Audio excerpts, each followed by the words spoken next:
So today we are pleased to have joining us from the West Coast of the United States, the documentary filmmaker Matt Landman, producer of the film Frankenskies. So welcome, Matt. It's good to have you in the show. Hello. Thank you for having me on. Thank you. Thank you so much. So chemtrails are also known as geoengineering, is the intentional intervention in the Earth's natural systems to offset climate change. Chemtrails specifically are the spraying of toxic chemicals from the planes in our skies. The spraying is ongoing and has been specifically prevalent since 1992. The chemicals being sprayed are primarily aluminum, barium, strontium, titanium, cadmium, mercury, and lithium. Many people deny this ongoing program. So, cognitive dissonance, along with the controlled narrative through the media and disinformation campaigns, are primary reasons why many are still unaware of the lies in our skies. So, there are many resources available on actual activists. So, Matt Landman's website to reveal the hidden truth.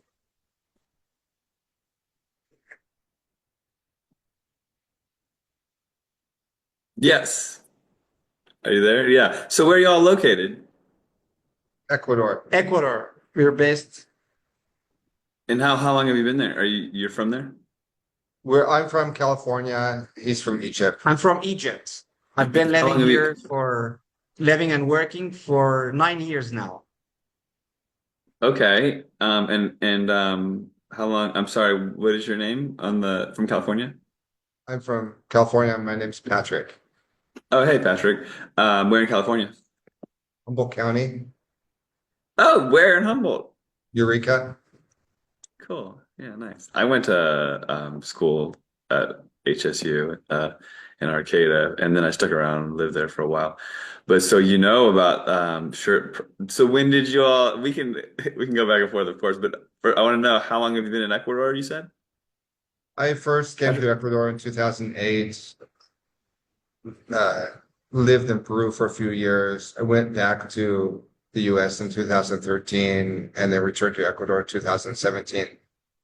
Interesting, Matt, that you mentioned Eureka. It sounds like we have some common knowledge about Humboldt County because when I went back uh, to Eureka, I saw the overhead spraying. And for me, as somebody who's traveled all around the United States, lived in different parts of the United States, I've never seen it as bad as in Eureka. And we were supposed to have blue skies. You'd see it like the mornings in May. There wouldn't be a cloud in the sky, and then the airplanes would come and they start spraying.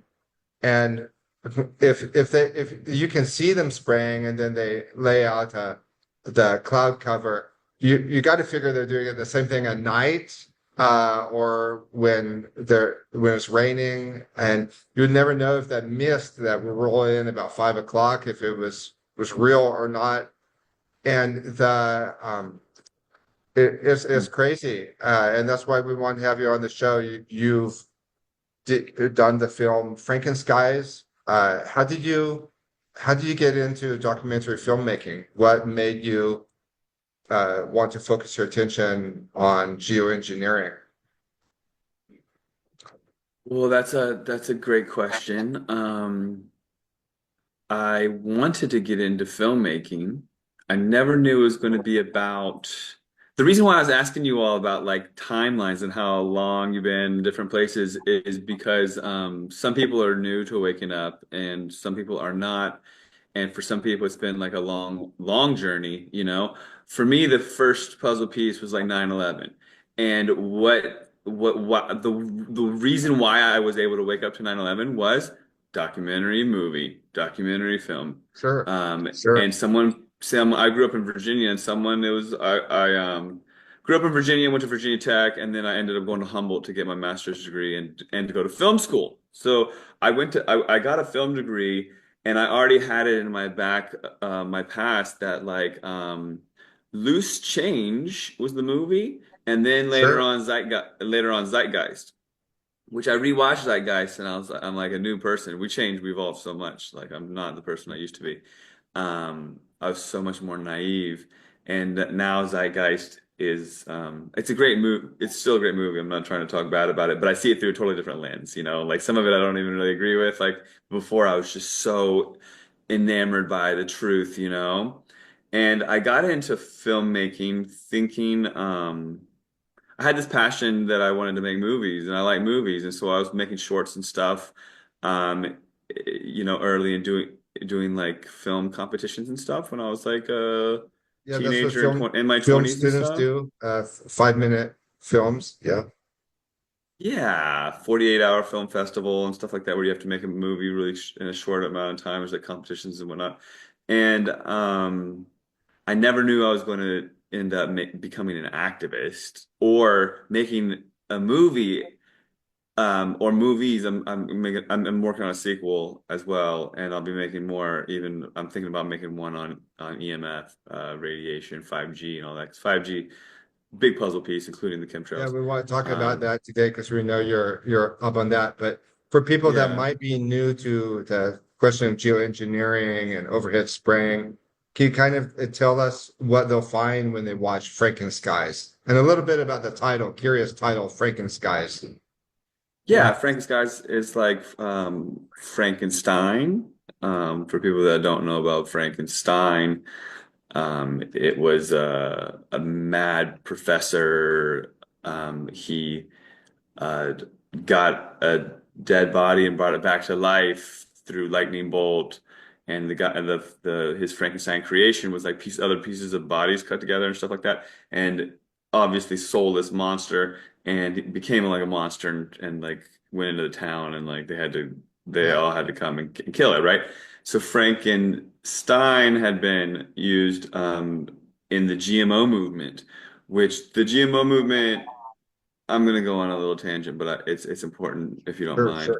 sure. People ask me, I get a lot of, so I've been in this for a decade now, like 10 straight years after making Frankenskies, and I've really spearheaded the geoengineering movement, holding the conferences and whatnot, and hosting a big protest in London coming up on summer solstice in Hyde Park in London. On the longest day of the year, we're going to honor the sun because they're dimming the sun, you know, and they're trying to block it and whatnot. It's going to be a big deal. We do it every single year in London and try to do simultaneous city protests around the world. People come to me and they ask me what can be done. There's nothing can be done. Nobody's gonna, nobody's waking up and what have you. And activism needs hope. And hope comes with momentum and all these sort of things. And people don't get it because honestly, we're all traumatized after the lockdowns and what have you. Like we're all in a different place, but Yeah, still, sure. A lot of people have woken up though as a result of these things. this is true, and we can ride that momentum. And I'm really glad that Frankenskies was available for people during the lockdowns because that was really important. But some people don't know what to do, right? And what I think the recipe is this. And people are worried that not enough people are going to wake up to chemtrails, but it's like this. 10, 20 years ago, people didn't know about Monsanto or GMO. They didn't know. And there's activists that got really involved, even in Southern Humboldt. And some people lost their lives even because Monsanto Yeah, got I was dirty. friends with Bud Rogers. I don't know if you Yeah, know. I know Bud Rogers. I've been on his show a couple times. Yeah, so actually, the GMO issue and geoengineering are related because Very much. if they know what kind of weather they're going to have in the future, they can make a lot of money selling crops like the Monsanto aluminum resistant corn Hmm. and the weather warfare. You see, if you go back to the 60s, you can read when the government openly talked about controlling the weather as an instrument of war. What I'm wondering is if geoengineering for climate change has kind of merged with this whole kind of weather weapons, and now they're using climate change to sell the arming the climate as an instrument of war. Do you see these things connected at all? Yeah, you nailed it, and that's exactly what's going on. And who would have thought that weather warfare, weather engineering, and waking up to weather engineering would be the most important thing for humanity because it is the puzzle piece that connects everything, but also it is like the thing that's being used to push a narrative that's designed to for more or less enslave humanity, 15-minute cities and control of humanity and whatnot. But it starts with fear, and it's classic problem reaction solution. Problem is superstorms and drought and fires and all these things. All of them, all the different things, the supposed global warming, the climate change, each one, if you listed them all out, drought or flooding or whatever it may be, they're all engineered through this well-engineered machine that they've created. And if we watch Frankenstein, to answer your question that you asked, what do people expect to watch if they watch Frankenstein? It's a historical chronological timeline of the events. It's not a cheesy documentary like with someone's voiceover trying to get you to walk in their shoes or what have you. It's the facts and the history. I was able to find historical footage from the U.S. military-industrial complex. Starts at the 1920s. The patents go back to like the 1890s. So you can look up on your trusted search engine 175 patents proving geoengineering and weather engineering to be real. 175 patents exist. The patents go back, and you have them on available on my website, like you mentioned, my website, Actual Activists. There's a section for the chemtrails, geoengineering. There's a portion for patents, but also the patents that go back all the way to the 1800s that tell the story. So the Frankenskies movie tells the story through footage and history and shows you how, come 1960s, the weather was already weaponized. They were flooding the Hoochie Trail and Operation Project Popeye. And Sure. for Yeah. years, the U.S. Air Force cloud seeded and made the monsoon season extended and more drastic and flooded parts of Vietnam. It severely impacted civilians and all this stuff, and it was not a conspiracy. The entire world came together, the United Nations came together, and they had to do a vote to pass laws after that war ended. And they vote unanimously. All the countries in the world that were in the United Nations, I believe it was like 56 countries, they all came together and voted no, and it was unanimous. Every single country voted to ban weather warfare. But they had a caveat that, look, if you're going to do it on your own turf, we can't stop you. And for research, you can do it to yourself, to your civilians, because they never thought that they'd start doing it to themselves to this extent. You Yeah, know what I mean? and that's one of the things that in these debates we hear about NATO, which has been on the news a lot lately, the future of NATO. They don't talk about the fact that if you're a NATO country like France or Germany, Spain, you get sprayed and sprayed and sprayed. Um, It's true. So People yeah, people ask where it is more, and I think the NATO countries definitely get it more. That's what I wanted to ask. Since you've been aware of it for some time, and how long have you all both been aware? Like, when did you all both wake up to I chemtrails? I'd love to hear it. I became involved through 9/11 and then started hearing about weather manipulation in 2003, 2004, 2005. Whoa, whoa. yeah, Living in Portland, Oregon, it was radio shows like Coast to Coast where I first heard about Scott Stevens, weatherman, and then Nick Begich read Angels Don't Play This Harp. Started looking into harp, and I know we want to get into some of the specifics about actually how they do it. Yeah, exactly. In let's fact, do Patrick has that. been That's great, telling me Patrick. more. That's great that you know those people and know those names. I'm really But let's step back. yeah. What is climate engineering? Yeah, happily. But firstly, I had Scott Stevens, who you mentioned in my movie. He was like a whistleblower meteorologist, weatherman, who like woke up to chemtrails and was talking about it. Climate engineering is so there's all these terms: solar geoengineering, solar radiation management, climate and intervention, climate engineering, albedo modification, geoengineering. There's so many words. Then there's like synonyms like for NASA they have the Charged Aerosol Release Experiment and they just call it CARE, C-A-R-E. In the United Kingdom they have a program, an aerosol program with the acronym SATAN, Satan, stratospheric aerosol Is this classified, troposphere. Matt? Sorry. No, it's just it's like it's hidden in plain sight. You just got to look it up. It's just like they don't use all of the key words like chemtrails, but it's like look up UK aerosol Satan, and it's just like boom, NASA CARE CARE, boom, it's right there. And in the It's CARE interesting program that they also, when people like David Keith talk about spraying sulfur in the Mm, sky, we associate sulfur with in the volcano. inferno with L also. It's like And besides the overhead spraying, what are other forms of geoengineering the planet? Like Patrick and I have been talking about also HAARP. So what is HAARP? Right. What is HARP? That's another acronym. And to answer your question, sorry, these things are so X-rad layered. To answer, transmitters. Yeah, what is climate engineering? It's altering the weather through different means, like spraying aerosols into the sky and what have you. So, and what they do, what is done is metallic aerosols are sprayed in the sky and they mix them together.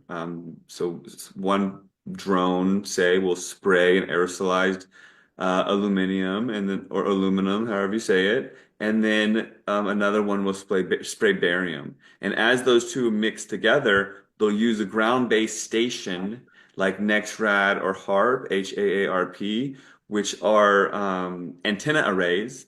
So an array of antennas. So some of them are big and some of them are small, and we'll talk about that. And they use that technology to microwave the sky where the metal dust was sprayed. So then you can create weather patterns with that. So if you watch the weather on the news and they have like high and low pressure, in the States there's like H's and L's. And then the H means high pressure, which means hot air, but like rising air. And H's and L's dictate everything. You have rising and crashing air and cool fronts and whatever, but they'll hit each other and create storms. And if you can control those by making the H's, by making hot air, by microwaving the sky, then you can make weather. And that's like the very like simple explanation of it. So Mhm. HARP is an antenna array in Alaska. And you mentioned Nick Begovich, who's an author. Angels Don't Play That harp. Interesting, like rabbit hole if you start to like look into all these different characters. As I went to see him speak, and people asked about chemtrails, and he said um, he didn't believe in chemtrails. But then later it was exposed that he may actually be a controlled. Like limited hangout, like he's controlled opposition or whatever. But I'm not here to talk about all that. But it's very fascinating, like all of it, because the guy who wrote the book he was only honoring certain information and kind of keeping that a tight lid on that, which is how they keep everyone in the dark on the subjects. So the HARP antenna array, it stands for the Highly Active Auroral Research Program. And they use this technology to make, modern day, they use this technology to make northern lights, aurora borealis everywhere. And that's something that people need to realize and wake up. So that's a whole thing. But we And can talk HARP about has been that, implicated in earthquakes, in that tsunamis, in too. hurricanes, all these Right. extreme weather events that are somehow blamed on global warming. And then they call for overt climate engineering. Um, I've probably read at least a dozen, maybe 20, maybe 30 articles in mainstream science magazines, from Smithsonian to National Geographic to BBC, advocating for overt geoengineering as a technological solution to climate change. It's almost like they're trying to get the new generation asking for it and accustomed to the idea so that 30, 40 years from now, they can just say, nope, we started to do this a long time ago. Uh, what do you think about the brainwashing of the young and teaching them about new clouds. These clouds, that's all the young people now have ever known if you're in the United States or Canada or a NATO country. Well, you talk about the brainwashing, it's so indoctrinated through the media and the cartoons and everything, you name it, normalized, that what's going on in the sky is normal, but the future geoengineering to save us from supposed climate change is going to look just like what our sky looks like now, but it's They say not, this. They say the right? throwing aerosols out of the backs of jets. And in a place like Eureka, California, where they're doing zigzags and loops and back and forth all day, Mhm. it's outside of any commercial flight path. Uh, so That's you know it's got to be military or drones. But a question a lot of people ask me is about the commercial aircraft, if there's contaminants that are being left, because we never saw this when I was a kid. Is there contaminants in the jet fuel? A lot of questions. Mm. Uh, So I want to speak to that, but what I want to circle back and say, there's people getting degrees in geoengineering. So there's people going to university, getting college diplomas in geoengineering, becoming geoengineers.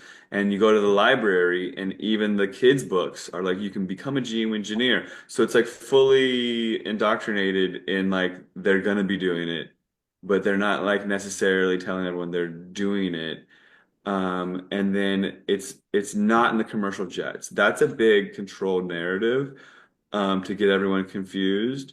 And so it's hard for not people to in the really commercial jets. no, to my understanding, it is not in the commercial jets. So I can explain, but it's like such a very well oiled conspiracy. So NASA has a budget of about $90 million US publicly per day. So per day, NASA has a $90 million budget. They have a chemtrail program. There's also the Department of Energy that shoves money into this program, and that's a very long conversation as well. The dirty oil and coal, the coal burning, they take that coal fly ash and use that in the chemtrail constituents. But just like in rental cars, how they have a rental car aftermarket and people can go buy like a car that says the rental car logo on it, there's an aftermarket for airplanes for different airlines. So the chemtrail spraying people, people don't like to hear the word they, but they get these planes and have them marked like they're passenger jets. So sometimes people will see passenger jets being sprayed, and they'll be like, but it lines up with my flight app. That flight app is controlled by these trillionaires that are It reminds me running of this. the CIA, how they use the airplanes for the drug trafficking. And also, who in the world is praying? Yeah, and now they're spraying. It is the CIA still doing it. They're very smart. They're very smart with it all, and they get people chasing these rabbit holes. Like it's in the fuel, it's in the planes. Just go to your local airport. It's not local airport. So where I live in Ashland, Oregon, I live in a valley, and I lived in Arcata, California, just over Humboldt Bay from Eureka, and that's where I first woke up to geoengineering. I was working on a farm and it was 2014, and I was working on a farm in the Arcata Bottoms, Warren Creek Organic Farm. They're at the farmers market in Arcata, and we witnessed like we were supposed to get this huge storm that was supposed to alleviate the drought that we're in. And I was out there harvesting pumpkins. It was early October, expecting a full-on 100% deluge, and all these planes showed up and grid marked the sky, just gridded the sky. And I had just learned the word chemtrails from a friend on the phone because I was venting to him about nobody knowing about 9/11 truth. And he was like, cut them some slack. They're kids, but chemtrails are in everyone's face. And I hadn't heard the word before. So someone just like planted that seed. But then I witnessed it firsthand. And when What you see airports are they it, coming from? Sorry, what airports are they yeah, coming yeah, from? that's a great question. What did you say? NATO bases of sorts. They have secret bases, Air Force bases, and then they have like secret bases. This program is very massive. And like there's a quote by like J. Edgar Hoover, like conspiracy is so large, people won't and can't admit that they could possibly be Yeah. true because they're so Well, massive, there's a Humboldt County does have a naval base, and it's a secret naval base on the Lost Coast. But that's always a question I have is, but do you think that with the Trump administration, we may see a move to curtail this? I know some people that are working closely with him, like RFK Jr., have actually spoken out about this issue. RFK Jr. had Dane Wigington on his podcast. Do you think that Trump even knows? Maybe they're not even in control. What are your thoughts about the current political leadership and this issue? The Pete Hegseth, the head of the Pentagon, he came out a couple of days ago and said that the U.S. military isn't going to be involved in any climate change programs because outside. Are they naive? Do they not know? Any thoughts? I know you're not a fan of Trump, but we'd like to hear your take on all this. I'm not a fan of any politician. Nowadays, they're all puppets. I don't know who the last like good one was. Maybe JFK, I guess, if we're gonna just like lump it all together. But if they've made it that far, nowadays, just like celebrities and such, like you gotta sell your soul nowadays. It's sad, but true. But anyways, I mean, in a lot of industries, even the music industry, if you want to get really large, you have, but whatever. But people are compromised. Humanity is kind of being compromised and hijacked. Um, the chemtrails. Okay, so last time Trump was in office, it was the same exact song and dance, like verbatim, and people just forget. People forget because Biden, yeah, was sucked. But by design, everything was by design. So Biden let all this like trans stuff get all crazy, and then Trump is like, "I'm gonna stop all that trans stuff." It's like there's people pulling the strings, and maybe they don't even deserve the title people above Trump and whoever, all the world leaders just about are compromised. They're compromised and they all bow to like higher evils that are pulling strings. And it's all, tr in the end, if you really take a big step, it's all very much spiritual warfare to a transhumanism end. And transhumanism is like a very weird singularity dystopia that like pure evil AI wants, and it's like it's Yeah. humanity versus that.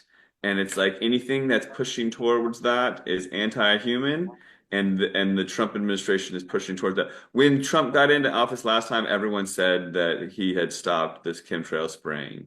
And then when everyone kept seeing the spraying, there was like Q Anonymous, like whatever, like if you believe in Q or not, but Q was like Trump changed the ingredients and other like facets of the conspiracy. It's all CIA driven, but other like facets on the online communities, like Yeah. Trump Mhm. changed the ingredients. You remember that? So Yeah. that was ages ago, like 5 years ago, but or something. But like Trump changed the ingredients, so now the chemtrails are good. But then that like lost its appeal for after a little while. But no, Trump's not going to slow anything down. To answer your question, does he know about it? Surely he must. But maybe he's in the dark. I mean, I was in the dark for a long time, and like I thought I knew everything. Like I like literally thought I was like so aware of things, and how little did I know? So like, could he be in the dark? Possibly. Could other politicians be in the dark? Possibly. They're on a need-to-know basis, just like everyone else. The CIA coming out and saying we're not going to do climate change stuff, they know very well that they're already doing it. So I'm not giving them the benefit of the doubt. And that kind of narratives, those narratives, you got to look at everything nowadays. Every single thing that comes out, everything, no matter what it is, even if it's like, is that image AI, which I hate having to be like that. But everything that comes out, you have to ask yourself, who is this serving? Is this creating a debate? Who is this serving? What is this doing? You know what I mean? And then you I, can see, oh, well, that's that came from this angle. This probably got created from this angle to create to do that. Like if it's creating some sort of debate or distraction, there's so many different ways to confuse society. and what kind of reaction has your documentary generated? Oh, it's been amazing. I felt like it was like divinely guided. I really wanted it to come out in 2015, and I was like shaking my fist at the sky. But it couldn't come out until like a few things happened in the world. So there was like kind of like divine intervention, like keeping it from happening. Especially in 2016, I was like, what's happening? How is this possible that I'm having all this bad luck to make this movie for the good of humanity, right? But I didn't know that in like around spring of 2017, maybe fall 2016, that the mainstream was going to come out and start talking about geoengineering as a solution to climate change. Before that, geoengineering was a conspiracy word. Like it was like, Yeah, oh, chemtrails, geoengineering. Oh yeah, those two words are conspiracies. yeah. They're synonymous. The mainstream has really started pushing for geoengineering. And has the environmental movement been co-opted? Yes, the environmental movement has been co-opted. Like Greenpeace was like talking about how they're a fan for geoengineers. Really sad. How has Frankenskies been received? Very well worldwide. I never knew that it would get so well. Like I've got it translated into a dozen languages and on every platform. And like it got pulled from YouTube where it had all the views at first, and it gets pulled whenever it gets really big. But then I'll find it like blowing up in Romania with millions of views, or like having a big traction in Czechoslovakia, and then I'll go Millions and of do a show views. over there. Wow, Yeah, it's probably had about 100 million views worldwide since 2017. that's And huge. I got really lucky. Humanity got really not, I mean, I don't want to say humanity got really lucky, but we got all during the lockdowns, no one had anything to do. So that movie was available. So I'm really glad that it was available then. And so that gave a lot of people the opportunity to wake up to chemtrails because they Mm. couldn't go out to the pub and what have you. And now there's like a big awakening in the UK. I've been noticing. I've had a lot of traction over there, and I'm going to Scotland to have a protest, the first chemtrail protest, hosting a Yeah, big rally yeah, in London, like I our said. friend Billy Watson. I don't know if you know Billy Watson. Love him. I met Yeah, him in Edinburgh at the first Scotland protest, and I was just on his show, and he's great. yeah. Talk to him today So, on email. so I'm really interested in how the environmental movement has evolved because being from Humboldt County, it's ground zero for the redwood trees. So there's always been a lot of environmental activism around saving the trees, and then the whole cannabis thing also made it Humboldt County very centered around activism. But I've seen this weird transformation of groups like Greenpeace and the Sierra Club, where now you'd think they would care about having clean air and clean water and clean soil, and the fact that they don't touch this issue. I remember the like COINTELPRO, where the CIA actually infiltrated the popular movements of the 1960s, sort of like how the anti-war movement didn't want to have anything to do with 9/11 truth. Um, and they function as gatekeepers. Yeah, has the environmental movement been co-opted? And have you seen how it's changed? What's the future of environmentalism? You're awesome. You're on it. I love that. That was great with everything COINTELPRO. Yes, Sir Patrick. It's been heavily hijacked. It's like BlackRock and these big entities that have unlimited money. They can fund pretend activists across the board. I've had to engage with a lot of them even. And sadly, if you've got a lot of money, you can just create these like NGOs, nonprofits, and pretend to be something you're not. And it works out in your favor. For instance, going back to the how the Department of Energy has a chemtrail spraying program. You can look up the tropospheric aerosol program of the Department of Energy, and this is like hidden in plain sight. It's documented. It's on my website, actualactivists.com.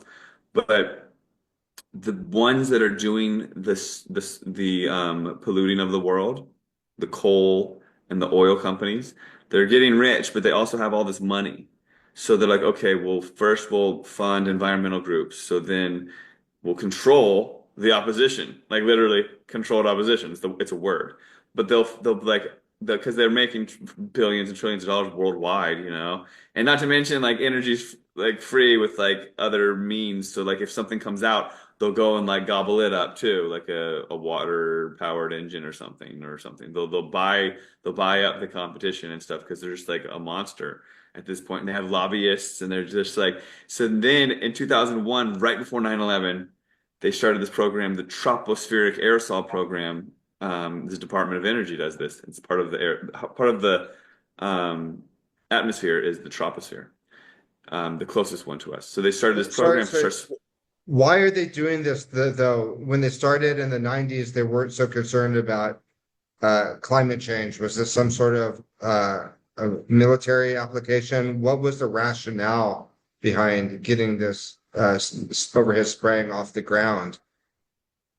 Well, they have long-term plans, these like evil boardrooms. So the tropospheric. So really quick, the tropospheric aerosol program is set up, and in this like initial launch, the last page of the document, 100-page document that you can find if you just know how to find it on the internet, it has a table of expenditures, and they spend $5.5 million on detection aversion, not being found out, and risk assessment, like not getting caught doing what they're doing. They're I'm sorry, spending 5 what's the million. name of this program Tropospheric aerosol program, here TAP, tropospheric here in aerosol the program. United States, Yeah, through the Department of run by Energy. NASA? Oh, Department of No, Energy. Department of Energy. And they're like, and you watch like the I can't remember the name of the show on TV where the Department of Energy is like the boogeyman, but they are the boogeyman. But they're funding programs that will one day be used to save the day from climate change, which they're creating, but not through the oil and gas, but being blamed for the oil and gas making it. So they have this like whole long-term narrative, and it's like honestly the answer to your question is it depends on who you're talking to. If I can have like a deep spiritual conversation with someone, I'm like, these are long-term Satanists. They're like literally like Aleister Crowley and these like Satanists and like the way that the world is right now with D-Wave and like whatever, like AI and everything, and even Elon Musk and what have you, there's some real evil going on, and it's through like the Bohemian Grove and then the Bilderberg Group and all these different things happening all at once, Club of Rome and everything. And the end game is like control of the destiny of humanity, which I think there's actually resets if you start looking at Tartarian stuff where they couldn't control the destiny of humanity. So they want like complete control. Does that mean financially? Yes. Does that mean evolutionary? I think so. Does it mean spiritually? I think so. I think it's very layered, but it depends on who you're talking to. I'm not going to tell my grandma that they're trying to turn us into robots. I'm just Yeah, not. it's interesting because we look for rational motivations from leaders that we assume are good, but when we talk about people like Hitler and Stalin, we don't ask why they did what they did. We assume that they're crazy. I think this also gets to the issue of the cognitive dissonance because Americans have this fairy tale view of their leaders and the government, and they don't want to believe that they would be doing something just for the sake of being evil. You talk about controlling humanity, controlling the destiny of the world, but if they keep fumigating our skies, we're not going to have a world left because you know the Mother Nature cannot sustain this level of assault. Exactly. Exactly. Tell us about your research into how EM waves affect the human body. Your research, like Yeah, and Oh explain the wow. dangers of the cell yeah, phone and Wi-Fi radiation. Okay, I can do that. But let me just back up really quick. First sure. off, to see the whole puzzle of the control of the groups, you have to see that like Greta Thunberg is controlled and trying to control the youth. Even Al Gore and his documentary and his book, all and saying sea level is rising and we're all doomed. Sea level is not actually not rising. That's a farce. But yeah, we can segue into EMF radiation. Um, what was the question? What is it or what? You've researched a lot Yeah. into the EM waves. EM waves and their Yeah. effect on the human body, haven't you? Yeah, I started a company even to block them with like shielding clothing made out of silver and have like grounding things and stuff like that. But I learned about it through smart meters because I got like injured by one, and that's all I feel like all in divine order too. It's like it sucks. I have like a sensitive like heart from it now, but it's like it had to happen because I didn't even know what a smart meter was then, right? And so Right. I was working on Frankenskies. I was living in Canada, and I didn't know that there was a smart meter like 4 feet, like 1 meter or something from where I slept and worked. It was like right on the other side of the wall. And smart meters have electric fields and also magnetic fields, and they can like injure you if you're near them, and they emit signals like a cell tower. And so I ended up becoming really electrically sensitive, and like I couldn't even touch my phone. I'd get like zapped by it. I was so sensitive to electricity, and I started learning about it, learn about grounding. Grounding is very real. They like try to demonize it through like the words tree hugger. That's part of the control campaign, is like the media and all of it. Like the word tree hugger is like demonized, but that's Tinfoil really hat. Yeah. yeah, Tinfoil tinfoil hat. hat. Exactly, exactly. So I've learned a lot about EMF and Wi-Fi, and then subsequently 3G, 4G, 5G. I don't even have a cell phone anymore because of the 5G and what have you. And having learned about it all, I've actually been able to become like an activist through my company, which I wanted to not have to work in some sort of matrix job or whatever. Like I worked in a lot of cannabis and what have you, and then had a good degree so I could work in management or farming or whatever. And it's all nonsense if you're not working for yourself, in my opinion. So eventually I was able to make these Faraday foam bags. And this too, I mean, I talk about things being in divine order and whatnot. If you don't believe in that, then it's okay. But like this also, like the universe aligned because I came into someone who was trying to make their own like EMF clothing, and I started learning that there is fabric for EMF stuff, and I started making my own blackout foam bags. And then I went to Asia and sourced these really great blackout foam bags where you put your phone in the bag and it blackouts the signal because of the silver or copper. Like there's only a few materials that are dense enough to block signal. Steel, copper, nickel, silver, and lead. And you can't really make like lead clothing, and copper's too brittle, so you end up making silver clothing because it can like deflect it. But these blackout foam bags that I made, just perfect, absolute perfect timing. Like who could have predicted the future? I made them in 2018, was selling them all around the world. I've gone on coast to coast like 8 times. It's a big radio show, and like I'm selling these foam bags. And then all of a sudden, March 2020, when we had lockdowns, my phone bags stopped working because the 5G frequency got turned up so much. It was penetrating all the phone bags. And I started having to troubleshoot. I didn't understand what was going on. And especially people with like newer phones, they weren't getting like new phones. It was just the phones were upgrading software, becoming 5G. And it was like penetrating these phone bags, whereas they wouldn't before. And I had Interesting, to up, interesting. yeah, and So I had to 5G upgrade has my been phone rolled bags. out. 5G has been rolled out in the US. Oh yeah, majorly, and it got everyone sick around the world in March 2020, and a lot of that was blamed on something else, and it was actually 5G getting people sick, but people You didn't know, we've realize been it. having these wildfires in California and Oregon every few years. Say they've never seen wildfires like this that burn hotter and longer. Is there a geoengineering component to these wildfires? 100%. So not only do they create the winds over the fires, but they can precipitate lightning storms with their technology, and they do. But also, more importantly, they can make rain over the fires, and they don't. But also, a really huge part of the puzzle is the constituents of the sprays. So you grew up in Humboldt, right? I lived there for like a decade. Oftentimes I'm like on a hike and I'm just seeing them spray over the forest. And I'm like, there's not even people here. What are they doing? It doesn't rain the next day or anything. Like usually it's on the edge of a weather pattern. And I'm like, oh, I'll give them credit. They're just trying to engineer the weather. But why are they spraying it on the forest?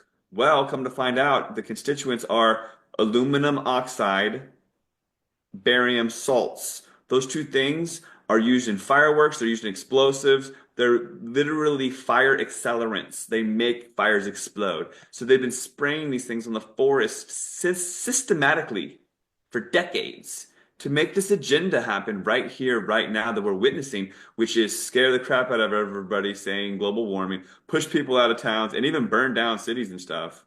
Build And back all, better, push them into the smart cities. Where have you been where the spraying was worse than anywhere else? Where you noticed there was just more spraying than anywhere else? For me, it was Eureka, California. right. And people ask that, like, where is it good, where isn't it? And I want to hear how it is in Ecuador. Um, it's been in like the, I guess, I think it's higher consciousness places, but Eureka's on the edge of the atmospheric river, and they have to manage the weather there. I've seen it horribly in Arcata and Eureka. Also, Sedona, Arizona, out of control. And where I live in Ashland, Oregon, there's a major airport where we live, an international airport, and all the planes going to the airport don't leave any sort of trails. And then there's these planes that go the opposite direction, and they go like over to Klamath Falls, which is like 50 miles, which is like some Air Force base, and they go to some other place that's like 50 miles over there, like Mount Shasta area. And they just keep going back and forth to two secret bases, like almost every day, like horribly gridding our skies. We live in a valley too, and I think it's an experimental valley. There was like a Freedom of Information, like investigative report in Medford. So Medford is our Eureka, and then Ashland's a little bit more like Arcata. But in Medford, which is right in the valley, the Rogue River Valley, in Southern Oregon, USA, there was and this is well documented actually. They even did like a series, investigative series. There was a high suicide rate, and they did a whole investigation, and it came to find out that there was frequency warfare because the valley they could put the U.S. Army was using frequency to test the population, and people were really depressed from it because you can Wow. triangulate from the mountain ridges and hit the valley, and they were just making people depressed in Medford to the point that it had the highest suicide rate in the country. It's like, okay, sure, that's not So, nice. I came to Ecuador in 2008 when I was 33 years old. And one of the reasons was I wanted to live in a country that didn't have a U.S. military base. And the president at the time, Rafael Correa, he had given notice for the U.S. military base to leave. Their lease ran out in 2009. So they packed up and went. And of course, I've never seen chemtrails. I do have the question about whether uh, uh, I had the question, which you answered for me, about whether commercial flights left trails, but it's you don't see it. You don't see airplanes doing zigzags and loops all the time.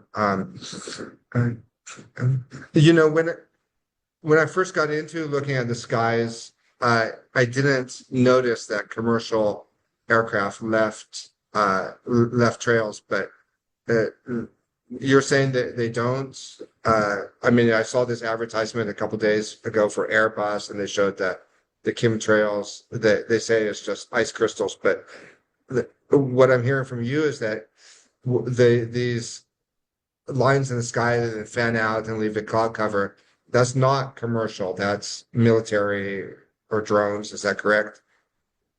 You're giving me Yeah, more that is clarity on this issue. that is what my research has come to the conclusion of. Let me ask you, do you have like grid patterns in Ecuador, like No, X's and no, no, and I'm in touch with Latin American and Spanish activists on this issue, and there's a lot of people that are up in arms about this over Spain. There's a really good Argentinian group that translates a lot of the information about this subject. They're called Cielos Toxicos, Toxic Skies, and they post a lot of photos from Argentina. I guess maybe Argentina has the grid patterns. Mm. But no, we have blue skies. So I feel like I growing up in the like I was growing up in the 80s and we had blue skies. Wow. Yeah. So to answer your question, the lines in the sky that we're told that are like contrails and what have you, this is an old narrative. So in the 1960s and early 70s, the plane engines were not efficient and they burned hot. And even nowadays, they have engines on the back of like fighter jets, and those burn hot. They got to push a plane like off an aircraft carrier, so they burn hot. They push out hot air. But the normal jet airliners nowadays, passenger jets, they have what's on them called high bypass turbofan jet engines, right? And these things are 2 tons of titanium and steel. Um, they've evaporated into the windows of the World Trade Centers, but don't mind that because that never happens aside from that day. But these 2 tons of sarcastic, 2 tons of titanium and steel, they spin and it's a turbine spinning, creating lift over the wing. Okay. I liken it to a propeller spinning, making lift over a wing, just a very efficient encapsulated propeller. The wings are not full of jet fuel, like we're told. Like we're told that there's this really large amount of jet fuel, and if you do the math, like where's all that jet fuel, right? And where's it, how's it sloshing around when they take off and land and all that sort of stuff? We're pretty misinformed on the jet fuel thing, and I'm trying to expose all this in my sequel film. It's part of it. It's very important And because then the airplane pilots must know that the airplane pilots must know that they're in on a scam.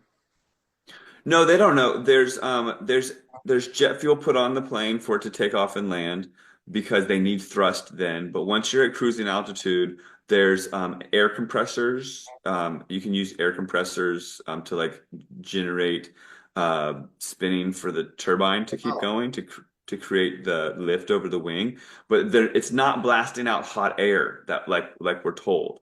So okay. without the hot air, it can't make the condensation trail that we're told, and then the lingering condensation trail and this and that. And then when we see the short trails, those are either like military craft or it's barium and they're putting barium in the sky. But generally the lines in the sky are not coming from actual passenger jets. They're actually just Sure. not. Well, like in And so California, so rural, and if you're on top of a mountaintop, because it's there's no flight path because. Okay, so we got a couple more minutes before we let right. you go. Can you give us a rundown of the film you're working on now? Is there a working title? How's it going to be different from your first film, Frankenskies?